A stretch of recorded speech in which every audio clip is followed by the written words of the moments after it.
జై భీమ్ అందరికి. Welcome to జయభారసన.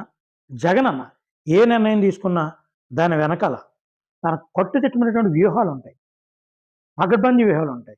తన పార్టీలో తనకంటే ముందు వరుసలో ఎవరన్నా ఉంటే తన గొప్పదు. ఎప్పుడు కూడా ఒక నాయకుడిగా, ఒక పార్టీ అధ్యక్షుడిగా తనకి ఎప్పుడు ప్రాధాన్యత ఉండాలని కోరుకుంటారు. ఆయన కొన్ని పదవులు ఇస్తూ ఉంటారు. సహజంగా ఆయన కొన్ని పదవులు ఇస్తూ ఉంటారు. ఏంటంటే పదవులు ఖాళీగా ఉన్నాయి కాబట్టి రాజ్యాంగబద్ధంగా ఆ పదవులు ఎవరో ఒకరిని కూర్చోబెట్టాలనే ఉద్దేశంతో ఆ పదవులు ఇస్తారు తప్ప, నిజంగా పదవుల్లో దళితులను కూర్చోబెట్టాలి, బీసీలను కూర్చోబెట్టాలి, లేకపోతే మావోళ్ళని కూర్చోబెట్టాలి అంటే ఎవరినైనా కులాలకు అతీతంగా పదవులు ఇచ్చినప్పటికి కూడా ఆ పదవిలో వాళ్ళు విధులు నిర్వర్తించడానికైతే ఏ పదవి జగన్మోహన్ రెడ్డి ఇవ్వరు. ఎందుకంటే మీరు చాలామందిని చూస్తుంటారు. ఒక మంత్రి తన శాఖకు సంబంధించినటువంటి విషయాల కోసం ఐఏఎస్ ఆఫీసులతో కానీ, తన శాఖకు సంబంధించినటువంటి ఆఫీసులతో కానీ కూర్చుని సమీక్షించే అధికారం ఇంతవరకు ఏ మంత్రి అన్న చేశారా? అదేవిధంగా కొన్ని కార్పొరేషన్ చైర్మన్లు కానీ, కొన్ని కమిషనర్లు కానీ, కొన్ని పదవులు ఇస్తుంటారు జగనన్న. వాళ్ళు ఓన్లీ చూడండి విగ్రహాల్లో ఉండడానికే తప్ప ఏ పదవి నిర్వర్తించడానికి, తమ విధులు నిర్వర్తించడానికి ఇప్పుడు జగన్మోహన్ రెడ్డి అని ఒప్పుకోడు. ఎందుకంటే మీరు చూడండి, గతంలో కొంతమంది మంత్రి పదవులు ఇచ్చినప్పుడు హడావుడిగా మన విడుదల రజని కూడా 2, 3 హాస్పిటల్ విజిట్ చేసిన తర్వాత మళ్ళీ ఇప్పటి వరకు ఒక్క హాస్పిటల్ విజిట్ చేయలేదండి.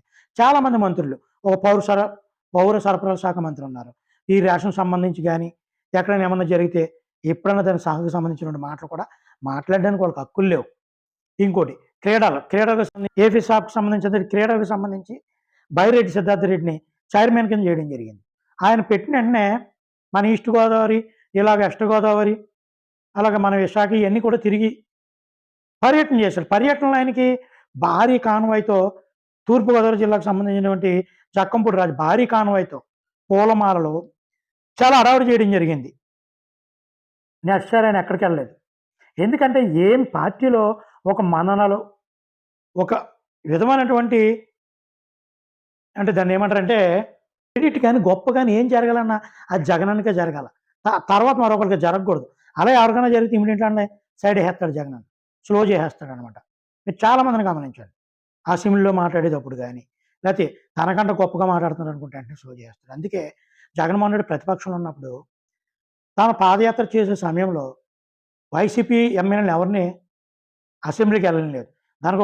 దానికి వేరే విధంగా చెప్పడం జరిగింది. ఎందుకంటే తనకన్నా గొప్పగా ఎవరైనా అసెంబ్లీలో మాట్లాడినా వాళ్ళకి ఇక్కడ క్రెడిట్ వచ్చేద్దామని ఒక భయం అయితే, ఒక ఈర్ష్య, ఒక విధమైనటువంటి ఉంటుంది జగన్. ఎందుకంటే తనకన్నా గొప్పడు ఎవడో కాదు. నేనే పార్టీ గొప్ప, నేను ఒక్కడనే పార్టీ, నా వాళ్ళు అందరూ నెగ్గుతారు. అందుకని పదవులో విధులు నిర్వర్తించకూడదు ఎవరు కూడా. జస్ట్ పదవి ఇస్తాడంతే, విగ్రహాల్లో ఉండడమే. అది జగన్ నైజం.